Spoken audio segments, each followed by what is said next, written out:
three cases where the main characters in these cases, they are seemingly very saintly people. And yet these people were tested right up to the end. So let's see how God comes to their rescue. Our third little miracle. This is one happened right the other day. So right now we know that we are on the verge where so many pious and holy and ancient Catholic traditions are being suppressed and cancelled. And the priority is to cancel some of the fastest growing faithful orders just because they like to wear things like the traditional veil and other pious religious practices. And so the question is, just as all hope seems to be fading, another miracle pops up on the scene. And this time it is Sister Wilhelmina Lancaster's incorrupt body unexpectedly surfaces or appears on the scene.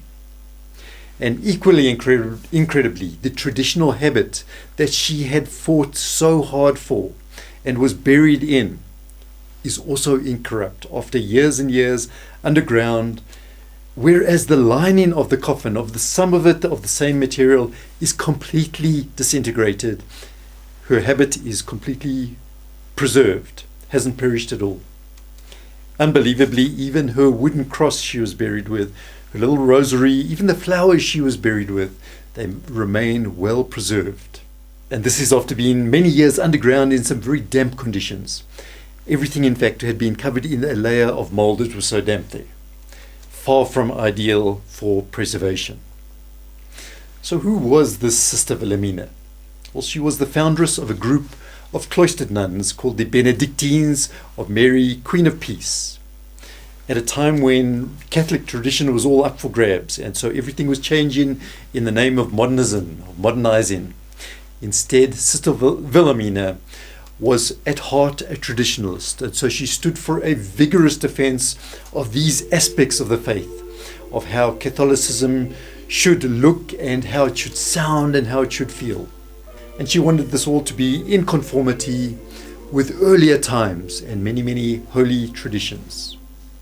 And so Sister Wilhelmina loved things like the Mass of the Ages, Gregorian chants, that beautiful music, traditional appearances, exactly as Pope St. Pius X himself would have approved and recommended. And so because of that, against all odds, at the age of 70, Sister Wilhelmina went out and founded this group of religious people. At the age of 70, most people are retired. She's just starting her life's work. And so she had to pass, of course, through some extreme difficult times. And now, as a result, her abbey is bursting at the seams with just too many vacations for one house. So yes, it was a very difficult path they had to walk, but God did bless them on the route. Here's one example. At one stage, they were unable to pay the mortgages on the property. Money was very tight. And so they did this novena to St. Therese for assistance. And then, unexpectedly, out of the blue, a record producer arrived at the door wanting to record their music professionally. The result of this, their beautiful music, their hauntingly beautiful music and chants suddenly went viral. And that is, of course, on the secular music charts. They had now become classical artists of the year. And so because of that, money started to roll in unexpectedly. Their mortgage could be covered. And today, their abbey remains a gem. But why is this music so important? Well, as their current abbess, Sister Cecilia, tells us, there's something special about their music because it touches the soul and it reminds people that there is something more in this life than just what we can see with our eyes. So what a way of preaching through beautiful music. Now, as we said, Sister Wilhelmina, she was buried, and that was in 2019. 4 years later, as is the Benedictine custom, she was exhumed. The coffin lid was cracked. A lot of rain and water and damp had got into the coffin, far from ideal conditions for preservation. But in spite of that, Sister Wilhelmina is now the first African American to be incorruptible. So what a happy day that is for the Benedictines of Mary, Queen of the Apostles, as it is for Catholicism, traditional at heart, and also for us in Africa, because what marvels can we expect in the future if we can remain faithful to God? Now, just to conclude, if we can do a very quick comparison, this is a sad case of another religious group from an article written by John Horvath, and it's called A Path to Completion or Annihilation for the Sisters of Charity. So this is a different religious order. And he tells us that the history of the Sisters of Charity of St. Vincent de Paul of New York has been a glorious one, because it consists of over 200 years of service to God and to humanity, to the community, wherever charity was needed. In fact, they nursed people during the Civil War, and even Titanic survivors were nursed by them. And they have their origins in the work of a Saint Elizabeth Ann Seton, who was the first American-born saint. But they are now facing extinction. So what happened?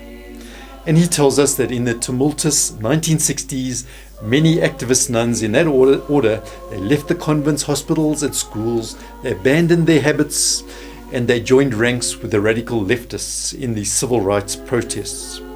And so, because of that, the old spirituality of intense interior life, it was put out of the way. It gave way to activism, and in fact, liberation theology moved in through the door.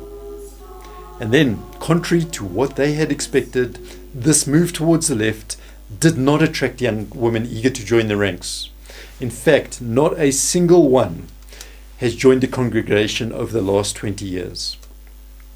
So from being a very vigorous order in the 1960s, with over 1,300 nuns operating all of these vibrant institutions, in just this short space of time, the result is that the Nuns' General Assembly has now voted unanimously, deciding to accept this reality of their own extinction.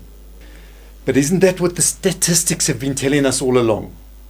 So in the first three examples, these people dug in their heels saying, this is Catholicism, we know it's not easy, but we're going to go against the current and we're going to endure all of this because of the cross.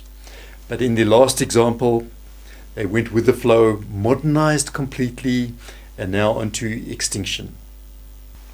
We hope you've enjoyed this video, and do support us in this apostolate. And you can help by liking our video and sharing this video, and make sure, of course, first that you are subscribed to our channel. Click that reminder bell as well.